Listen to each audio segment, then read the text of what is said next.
როგორ შეიძლება გამოვაჩინოთ კლავიატურაზე მიკროფონის ხილაკი. გამარჯობათ, ამ ვიდეოში გასწავლით თუ როგორ შეიძლება გამოვაჩინოთ კლავიატურაზე მიკროფონის ხილაკი.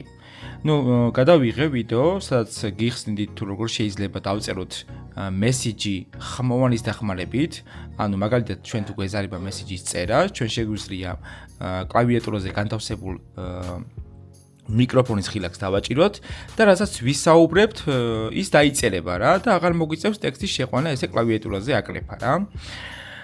და ძალიან ბევრი კომენტარი დაიწერა, რომ ჩემთან არ ჩანს მიკროფონი და ასე შემდეგ. კარგი, ახლა გაჩვენებთ როგორ გამოვაჩინოთ მიკროფონის ხილაკი, რომ დავწეროთ ტექსტი, რასაც ვისაუბრებთ. შევდივართ ტელეფონის პარამეტრებში, შემდეგ ჩამოვიდეთ ქვემოთ და ავირჩიოთ ზოგადი მართვა.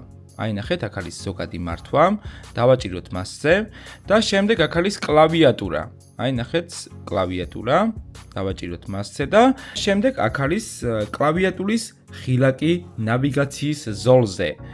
აქ წერია ჩართეთ, რომ გამოიყენოთ ხმოვანი ინფორმაციის შეყვანისა და ინფორმაციის შეყვანის მეთოდის არჩევის ფუნქციები. ეს უნდა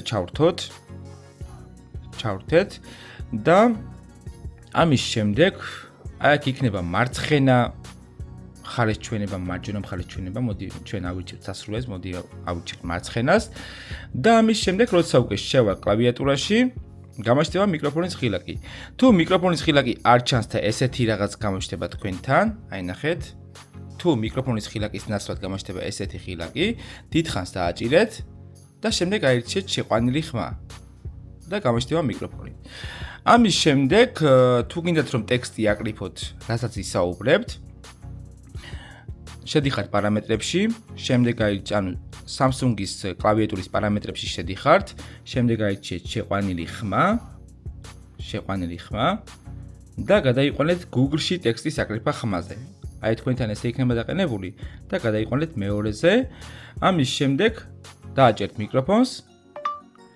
გამარჯობათ, გამოიწერეთ ისწავლე მეტის YouTube არხი და თქვენ არ გამოგრჩებათ ახალი და საინტერესო ვიდეო გაკვეთილები. შემდეგ X ხილაკს დავაჭერთ და შევლებრეთ ამასთან შევინახავთ, ან გავაგზავნით და ასე შემდეგ. სულ ეს იყო მეგობრებო, ვიდეო ამით დასრულებულია. გამოიწერეთ ისწავლე მეტის YouTube არხი, გააქტიურეთ ზარის ხილაკი, ასევე დამაფოლოვეთ Instagram-ზე, ასევე დააფოლოვეთ TikTok არხი და Facebook-ის არხიც. სულ ეს იყო, ნახვამდის.